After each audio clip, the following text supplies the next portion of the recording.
Queridos irmãos, nossa meditação, estudo, com base no breve catecismo de Westminster. Hoje nós vamos meditar na pergunta de número 24 do breve catecismo, que ela diz assim: como Cristo exerce o ofício de profeta? Como Cristo exerce o ofício de profeta? Ele responde dizendo o seguinte: Cristo exerce o ofício de profeta, revelando-nos pela sua palavra e pelo seu Espírito a vontade de Deus para a nossa salvação. Então, na pergunta 24 do breve catecismo, como Cristo exerce o seu ofício de profeta? Ele exerce seu ofício de profeta, revelando-nos pela sua palavra e pelo seu Espírito a vontade de Deus para a nossa salvação. Você vai abrir na Epístola aos Hebreus, capítulo 1, verso 1 e o verso 2.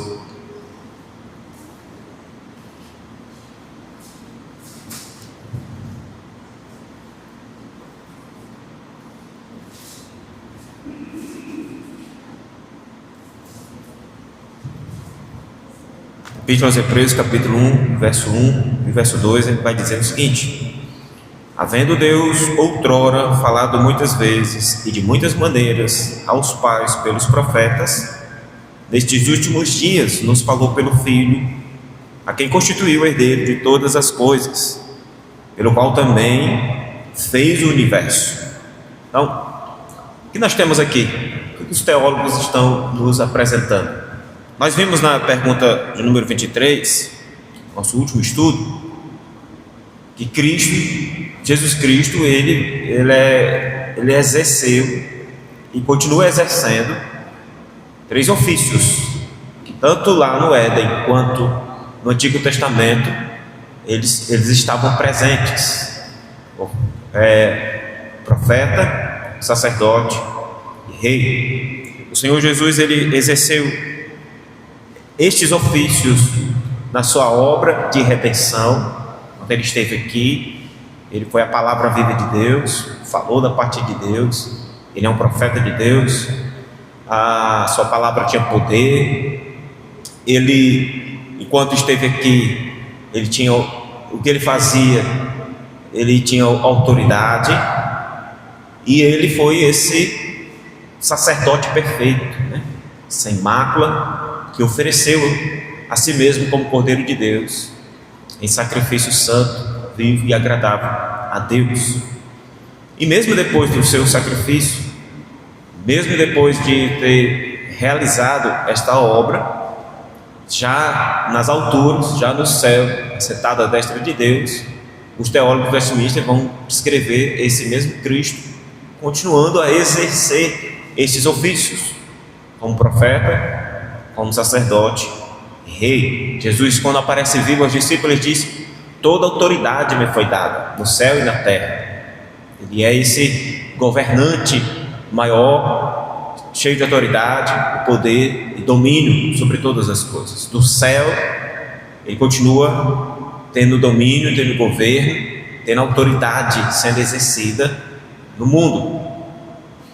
Quando ele envia do seu Espírito Santo, o Espírito de Deus, ele também continua a exercer esse papel profético por meio da palavra de Deus. E o Espírito Santo é o agente da Trindade que nos ajuda e nos aproxima da palavra, nos ajuda a entender, nos ajuda a viver essa palavra.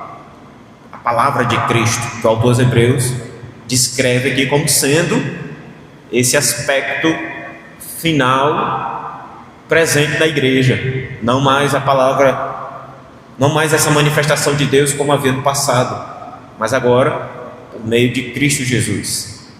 E nós temos nos nossos dias a palavra de Cristo nas Escrituras, com toda a autoridade e poder, sendo toda a Escritura como inspirada por Deus e útil para o nosso crescimento, para a nossa edificação.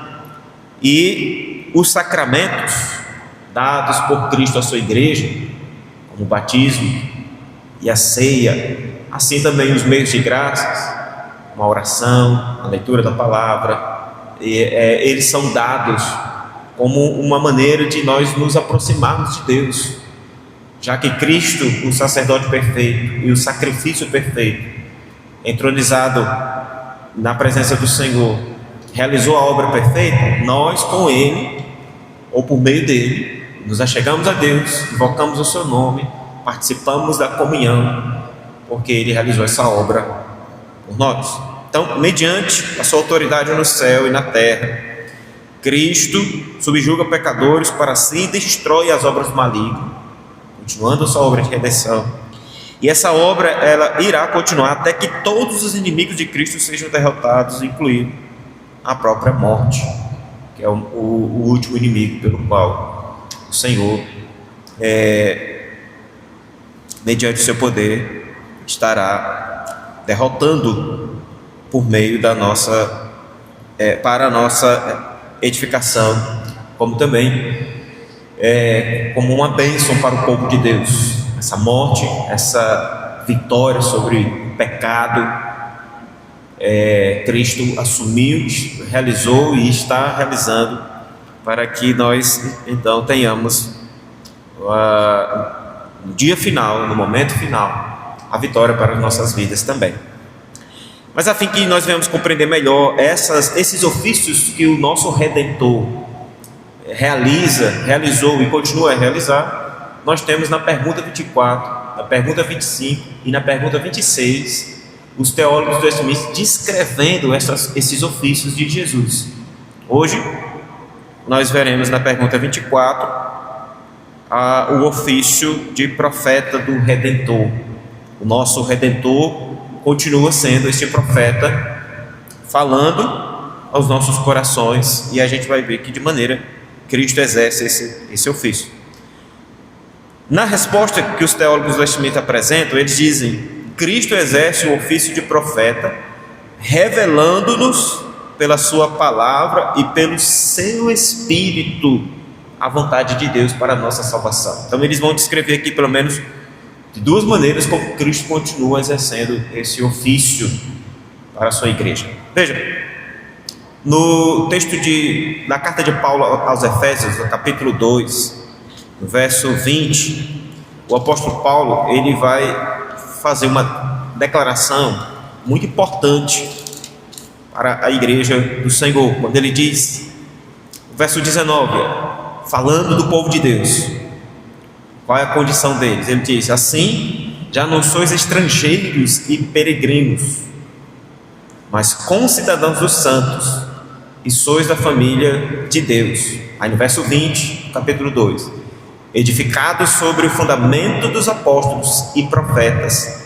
sendo Ele mesmo, Cristo Jesus, a pedra angular.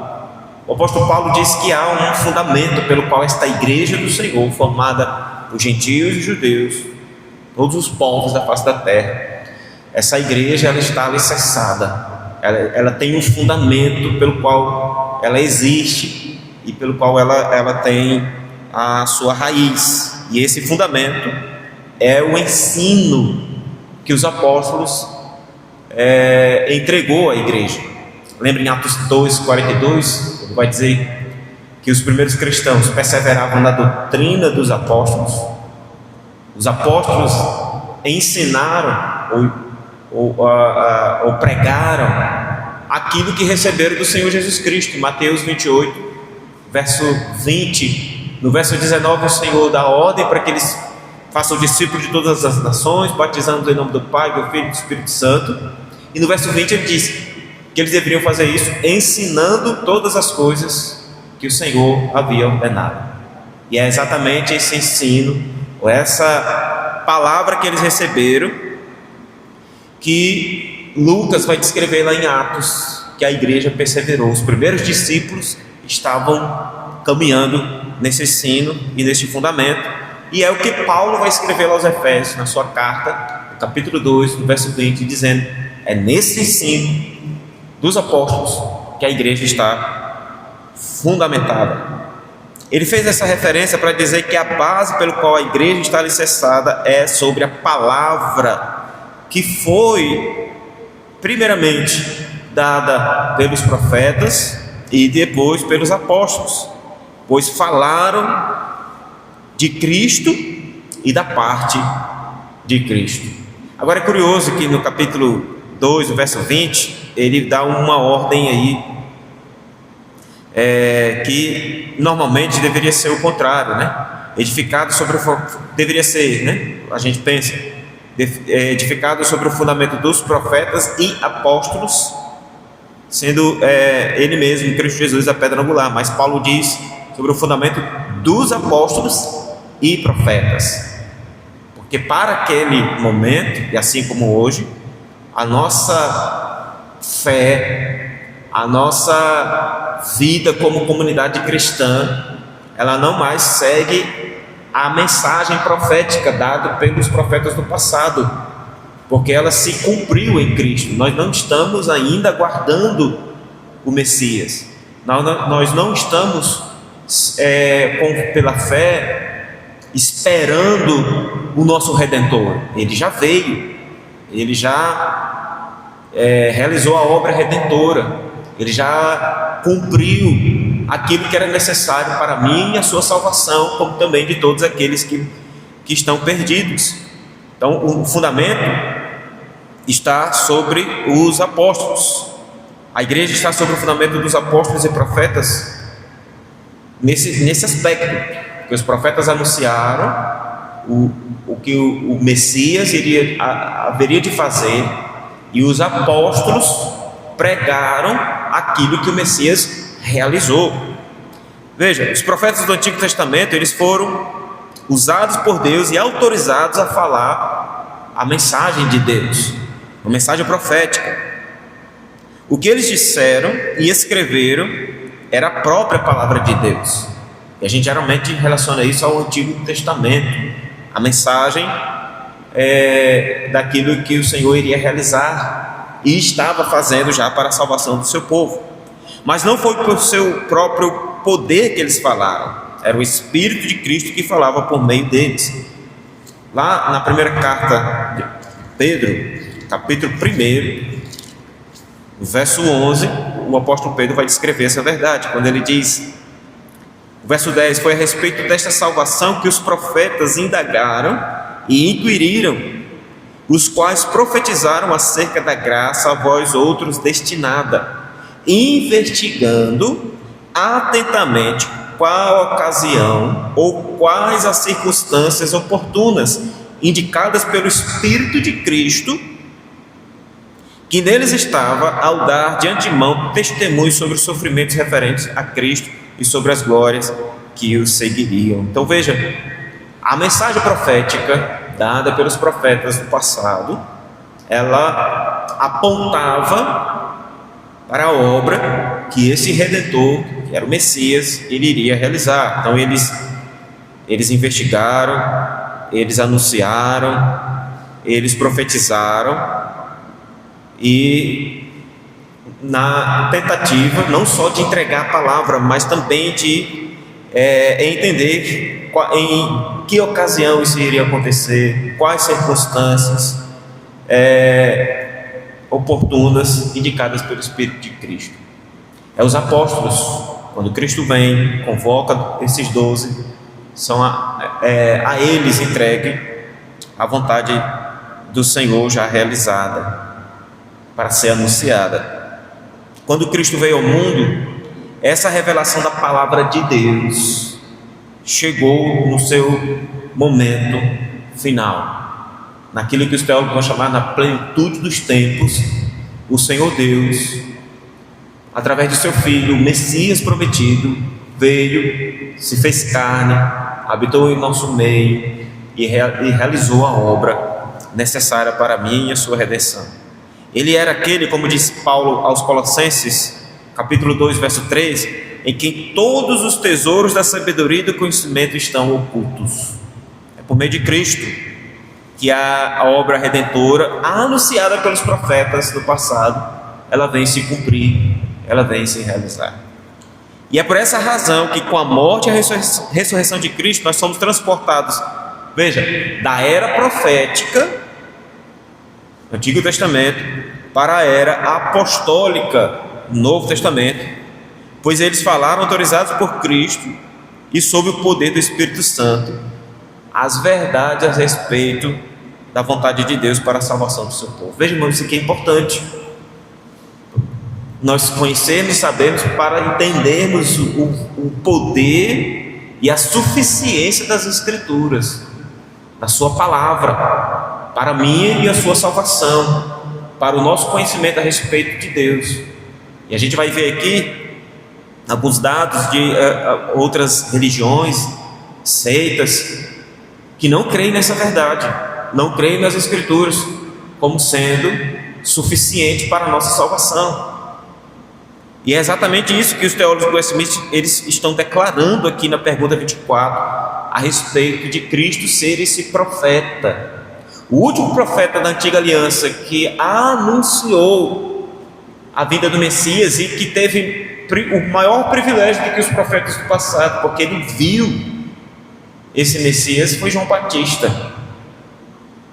Mas ainda assim, João Batista tendo anunciado, é a igreja, por meio dos apóstolos, que é anunciado não a vinda do Messias, mas a obra consumada, realizada e completa em favor do seu povo. E é por isso que é importante que se diga que uma marca da obra consumada de Cristo é que não há profetas e apóstolos como no passado, na igreja de hoje. Não há profetas como no passado que anunciem essa mensagem redentora e messiânica. Não há necessidade da igreja hoje de ter esse tipo de novas revelações da parte de Deus.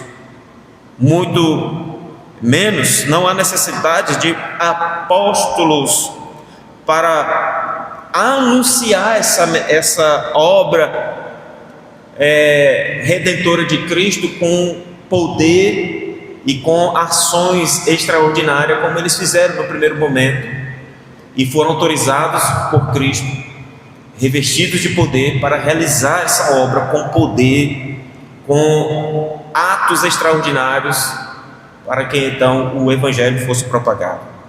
Nesse aspecto, nós não temos e não cremos mais em profetas e apóstolos, como houve na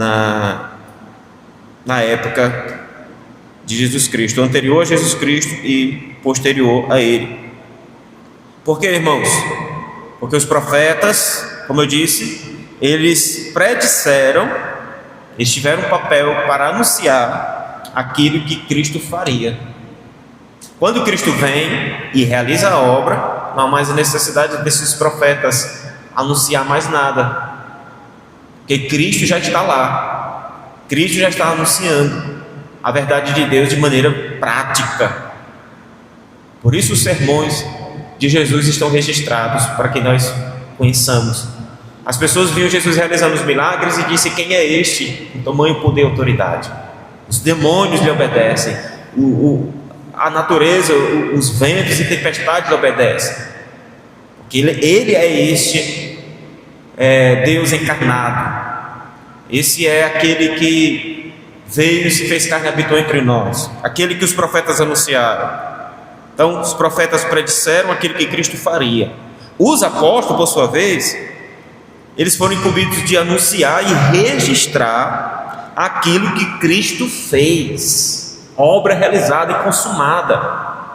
Por isso, ainda no Novo Testamento, por meio dos apóstolos, você vai encontrar alguns milagres sendo acontecidos, atos extraordinários da parte de Deus. Você vai ver, até mesmo, vez por outra, profecias sendo manifestadas e anunciadas, porque estavam relacionadas à ação dos apóstolos mediante a pregação do Evangelho, para confirmar a palavra por eles anunciada. Uma vez que os profetas anunciaram aquilo que Cristo faria, e os apóstolos realizaram e registraram aquilo que Cristo fez, então nós temos uma Bíblia completa. Nós temos uma escritura que não há necessidade de acréscimo e nem de que seja tirado nada. É daí que nós cremos na suficiência das Escrituras. Nós cremos na inerrância das Escrituras. Tanto os profetas, a mensagem deles que estão registradas aqui, quanto a proclamação de Cristo pelos apóstolos, mediante a obra realizada, consumada, que também está registrada aqui, é com razão que Paulo vai dizer que nós, a igreja, estamos em um bom fundamento, bom alicerce. Isso também tudo que a igreja precisava para conhecer o Redentor e a sua obra de redenção, como também crer nessa obra, foi profetizado pelos profetas, pregado pelos apóstolos e registrado nas Escrituras Sagradas, a fim de que essa verdade fosse preservada para gerações futuras, nossos filhos, os filhos de nossos filhos, com o propósito de que conhecesse a vontade de Deus. E aí, irmãos, infelizmente nós negligenciamos isso. Nós abandonamos a Bíblia, deixando ela de lado, deixando de meditar nela de dia e de noite, deixando de ensinar nossos filhos, deixando de proclamar essa verdade. E muitas igrejas estão deixando de fato a Bíblia de lado para buscar novas revelações, para viver visões, novas mensagens proféticas, porque para eles a Bíblia não é suficiente, é necessário ainda novas revelações. Mas veja, os teólogos também dizem, em segundo lugar, que Cristo exerce o ofício de profeta, revelando-nos a vontade de Deus para a nossa salvação, e este é o propósito das Escrituras e do registro dela para nós. E aí, veja, irmãos, é característico das falsas religiões atribuírem ou alegarem outras autoridades religiosas sobre a igreja, além de Cristo, falando por seu Espírito e por meio da palavra. Nós temos todas as seitas, todas as igrejas que seguem com essa visão de que a Bíblia é importante, mas não é a única regra de fé, eles vão seguir nessa linha. A mais conhecida, a Igreja Católica Romana, eles seguem a doutrina da sucessão apostólica. O que significa isso? Eles creem que os papas eles são sucessores do apóstolo Pedro, como um porta-voz da igreja, como porta-voz de Deus na terra, e tudo que eles falam, tudo que eles anunciam por meio do Papa é palavra de Deus para o povo, deve ser recebido com autoridade. Os apóstolos, segundo eles, transmitiram sua autoridade aos sucessores, que para eles é o Papa. Esses sucessores, eles têm o poder para falar a palavra de Deus. Por isso você vai encontrar na Igreja Católica Romana, Apostólica Romana, os papas atribuindo a si mesmo autoridade tanto para salvar quanto para condenar, tanto para dizer quem vai para o céu como quem vai para o inferno ou para o purgatório. Quando o Papa fala, ele alega falar como um sucessor dos apóstolos, no mesmo poder e autoridade que eles receberam. Parece seguir uma linha de coerência, porque se a Bíblia é a palavra de Deus, e nós temos o registro dos profetas e dos apóstolos, como Paulo diz, então, em certo sentido, a Igreja Católica Apostólica Romana, se a gente não olhar com cuidado, em certo sentido eles têm razão, porque se eles falam da parte de Deus por meio das Escrituras, então estão falando com poder e autoridade. Mas esse não é o ponto deles. Não é quando eles estão falando da palavra de Deus que eles dizem que tem poder e autoridade. É o simples fato de o Papa falar ou exercer o seu papel como um porta-voz de Deus, para eles é palavra autoritativa que deve ser recebida. Por outro lado, irmãos, saindo aspecto da igreja católica, nós temos as igrejas modernas, né? Neopentecostais, aquelas que têm a tendência básica de aceitar novas revelações em seus cultos, buscar visões, profecias. Com essas atitudes, eles se dizem continuadores da obra de Cristo por meio de atos proféticos, né? Declarações de determinismo e visões, e eu declaro, eu profetizo. Eles creem que o poder está no profeta, não nas palavras já escritas e registradas que nós temos em mãos. Então, vai ter poder de Deus, não se ler a Bíblia e se pregar o que está aqui, mas se vir um profeta, se alguém se levantar do meio do povo de Deus e sair falando da parte, dizendo que está falando da parte de Deus, trazendo novas revelações. O culto que tiver louvores e pregação da palavra, só isso foi um culto frio e morto. Para ser um culto fervoroso e que dizer que Deus agiu, que o poder de Deus está lá, precisa alguém trazer novas revelações. Essas igrejas modernas, elas seguem nessa linha, e ao fazer isso, elas estão dizendo que estão, em certo sentido, não satisfeitas com a palavra de Deus. Não estão satisfeitas com aquilo que já receberam. Preciso mais. Para Deus agir no coração, precisa que alguém fale como se Deus ainda estivesse falando da parte, como falou com os profetas no passado. Sim, meu irmão, pode falar.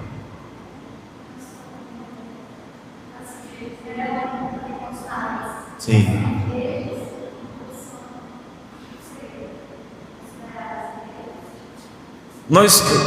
Nós não vemos essas igrejas como igrejas bíblicas, igrejas genuinamente evangélicas. Toda igreja onde a Bíblia não é o centro, não é a fonte, não é a base, onde Cristo não é o único Senhor, onde o nome de Deus não é adorado e invocado, toda igreja que se diz igreja e não faz essas coisas, ou que faz essas coisas, né? Não adora única e exclusiva a Deus, Cristo não é o único caminho, a verdade e a vida, a Bíblia não é a única fonte de fé e prática, elas não podem ser consideradas igrejas genuinamente evangélicas. Aí, essas pessoas nós vemos como pessoas que estão vivendo um engano e que precisam do verdadeiro evangelho, precisam do poder de Deus. Os apóstolos, o maior desafio deles no primeiro momento foi pregar para os judeus, foi convencer os judeus, aqueles que primeiro receberam a profecia, aqueles que deveriam ser os primeiros a reconhecer Cristo como o Messias, e infelizmente foram os primeiros a negar, foram os primeiros. O apóstolo João vai dizer, né? Ele veio para que eram seus e os seus não receberam. Então, onde estiver uma igreja, um povo que se diz crente, mas lá Cristo não é o único caminho, você tem que fazer coisas para receber a bênção de Deus, você tem que adquirir coisas e objetos para receber a cura, você tem que investir o seu dinheiro para poder ser próspero, para poder receber essa barganha. Igrejas onde no seu culto Deus não é adorado, mas o homem, eles cantam para o homem, eles, nas suas adoração, o clamor e a invocação se dá num culto antropocêntrico e não teocêntrico. Igrejas onde o Espírito de Deus, ele não é como um instrumento para aplicar a obra já consumada de Cristo, mas ele é usado de maneira a dizer que está sendo como instrumento para novas revelações. O irmão movido pelo Espírito Santo está falando em línguas ou está profetizando. Igrejas que seguem nessa linha, nós não vemos como igreja bíblica, porque esse não é o ensino bíblico, esse não é o fundamento que Paulo vai dizer que a igreja está alicerçada. Aí daí nós temos essas igrejas, eu não sei se eu diria delas como seita, mas eu diria que elas não são igrejas genuínas, né? Porque a seita, ela vai de maneira muito clara dizer esses outros caminhos. Por exemplo, eu coloquei aqui os mórmons, os adventistas, os testemunhos de Jeová. Ambos não reconhecem Cristo como o único caminho, a verdade e a vida. Você tem as profecias de Ellen White, e o que ela diz é recebido com autoridade. A palavra de Cristo não é a única regra de fé. Para eles, os mormons, o Joseph Smith é o verdadeiro profeta que veio depois de Cristo. Cristo passou, esse outro personagem, e o que ele escreveu e o que ele falou é recebido como verdade. Nós temos os testemunhos de Jeová. O que essas seitas têm em comum? Ambas creem que algo ou alguém, além da Bíblia, constitui sua regra de fé e prática, fonte de revelação e fonte de inspiração. Qual é a nossa diferença para eles?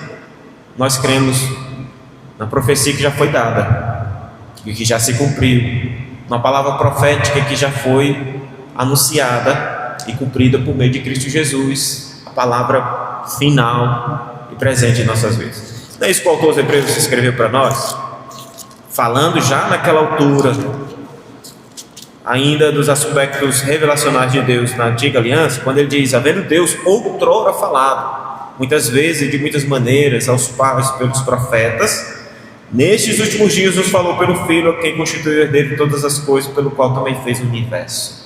O que ele está mostrando aqui? Os profetas, eles anunciaram que Cristo viria, Cristo veio. A quem que nós vamos continuar ouvindo agora? Os profetas como uma mensagem que irá se cumprir, ou Cristo como o cumprimento da mensagem dos profetas? E se cremos então nessa segunda linha, e essa é a nossa linha, então a Bíblia é a palavra de Deus. O registro que os apóstolos deram a respeito de Cristo é verdadeiro a nós. Como as igrejas reformadas veem isso? A visão cristã histórica e reformada é que somente Cristo é o profeta da igreja, e que ele agora fala à sua igreja somente por meio da Bíblia, pela instrumentalidade do Espírito de Deus, falando e aplicando aos nossos corações as verdades do Senhor. Embora não signifique que Deus não use instrumentos humanos na pregação da palavra escrita.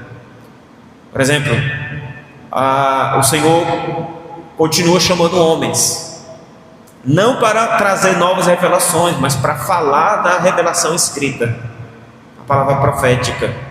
O que tem poder não é o profeta que está pregando, mas a mensagem que ele está pregando.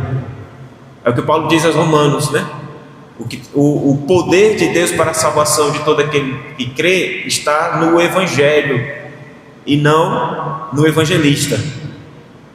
O poder de Deus, porque é a palavra de Deus. Quando o Senhor usa homens na pregação da palavra, se é a Bíblia que ele está anunciando, a verdade bíblica presente aqui, então é o poder de Deus, e o Espírito de Deus está agindo ali por meio de pastores, e como Paulo vai falar aos Efésios, pastores e mestres na fiel pregação das Escrituras. Veja aí Romanos capítulo 10, para a gente entender que Deus continua usando homens, não como as igrejas neopentecostais fazem, né? Com atos proféticos e com declarações que, se eu não for homem de Deus, o que eu estou profetizando não vai acontecer, e esse tipo de bizarrice, né? Veja, capítulo 10, versículo 13: porque todo aquele que invocar o nome do Senhor será salvo. Como, porém, invocarão aquele em quem não creram? E como crerão naquele em quem nada ouviram? E como ouvirão se não há quem pregue? E como pregarão se não forem enviados? Como está escrito: conformosos são os pés dos que anunciam coisas boas. Em outras palavras, o apóstolo Paulo está dizendo aqui que há um mecanismo presente na igreja que nos leva a este caminho de salvação. E esse caminho de salvação é Cristo Jesus. Mas as pessoas, para encontrar esse caminho de salvação, elas precisam ouvir o Evangelho bíblico. Para elas ouvir o evangelho bíblico, alguém tem que pregar esse evangelho bíblico, anunciar. E Paulo vai dizer que para que alguém anuncie esse evangelho bíblico, Deus tem que enviar estes que o Senhor chamou para anunciar as boas novas. Então veja, o Senhor levanta homens, esses homens anunciam a verdade. É a verdade de Deus que é pregada e ouvida, que transforma os corações. E ao ouvir essas verdades e ter o coração transformado, com a boca, então, como está no verso 9, eles confessam Jesus como Senhor, e no coração creem que Deus ressuscitou dentre os mortos, e portanto serão salvos. Então todo cristão, é dever nosso crer nessa palavra profética de Cristo Jesus, que é as Escrituras Sagradas.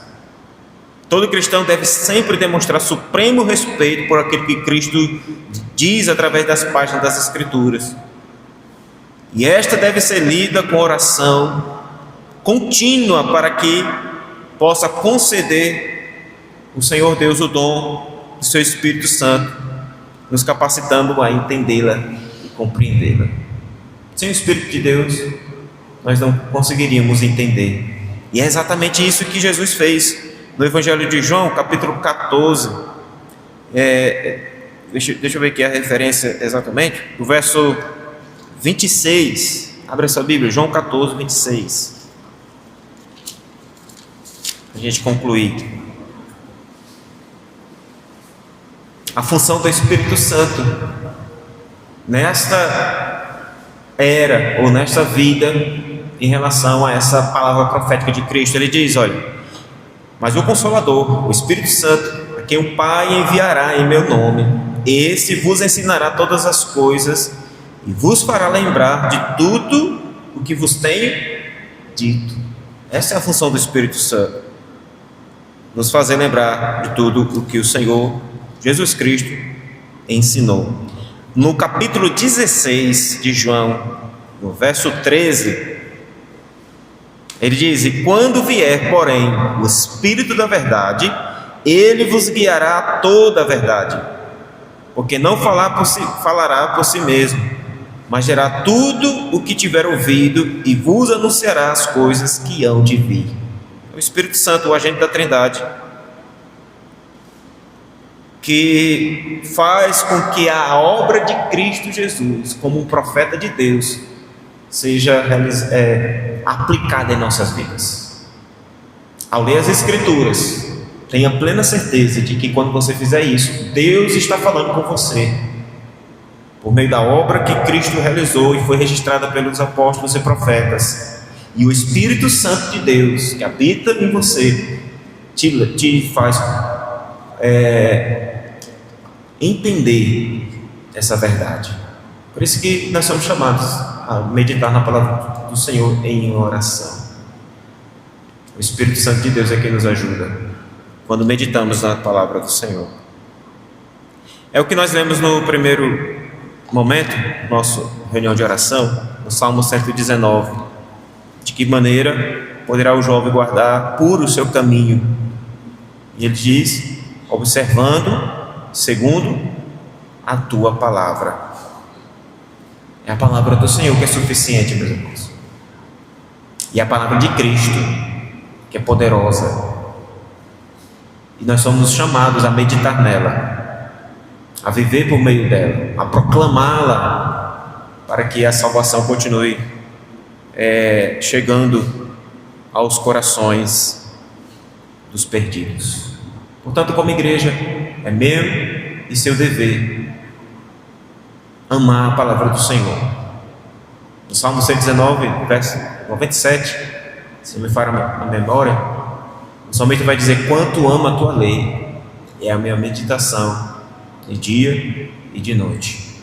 Ame a palavra do Senhor, se debruce nela de dia e de noite, e ao ler saiba que é a palavra de Cristo para você, é a obra de Cristo já realizada, é o Espírito Santo de Deus te ajudando por meio dessas palavras, a conduzir a sua vida, principalmente a respeito da vontade de Deus, como os teólogos westminster descrevem aqui na sua pergunta do breve catecismo, né? Cristo exerce o ofício de profeta, revelando-nos pela sua palavra e pelo seu Espírito a vontade de Deus para a nossa salvação. Tudo que é necessário está aqui. Nós não precisamos de novas revelações. Nós não precisamos de nenhum ato profético. Nós não precisamos de nenhuma água consagrada e de nenhuma rosa ungida para sermos frutos da bênção de Deus. Cristo já consumou a obra, já realizou. Nós somos resultados por meio da fé nessa obra, da obra de Cristo em nossas vidas. Amém, queridos irmãos? Sejamos essa igreja bíblica para a glória do Senhor. Vamos nos colocar em pé, vamos orar mais uma vez. Amado e bom Deus, louvado e agradecido seja o teu nome, Pai. Nós te louvamos, Deus, porque o Senhor nos deu a tua palavra para que sejamos alicerçados, tenhamos um fundamento. E que fundamento maravilhoso, Senhor! Que obra maravilhosa o Senhor já realizou. Ó Deus, que nós possamos mergulhar na palavra do Senhor, a fim de que venhamos crescer na graça e no conhecimento do Senhor. Nós não sejamos como muitos que erram por não conhecer as Escrituras, por não conhecer a tua vontade, mas que venhamos crescer na graça e no conhecimento de Deus. Venhamos amar a tua palavra, venhamos ter ela, ó Deus, como lâmpada para os nossos pés e luz para os nossos caminhos. A palavra profética de Cristo registrada para a nossa edificação, nosso crescimento, como também para a preservação do teu povo, a fim de que sejamos perfeitos e perfeitamente habilitados para toda boa obra. E aguardemos com grande expectativa o dia onde o Senhor cumprirá a sua promessa de buscar o seu povo e todas as coisas chegar à sua conclusão. Nós aguardamos, ó Deus, e cremos na palavra do Senhor. Que o Senhor nos ajude a proclamar essa verdade, a vivê-la, meditá-la de dia e de noite. Em nome do teu Filho amado, a nossa oração. E pedimos ainda que a boa mão do Senhor nos guarde. Um retorno para nossos lares. Em nome de Jesus Cristo. Amém.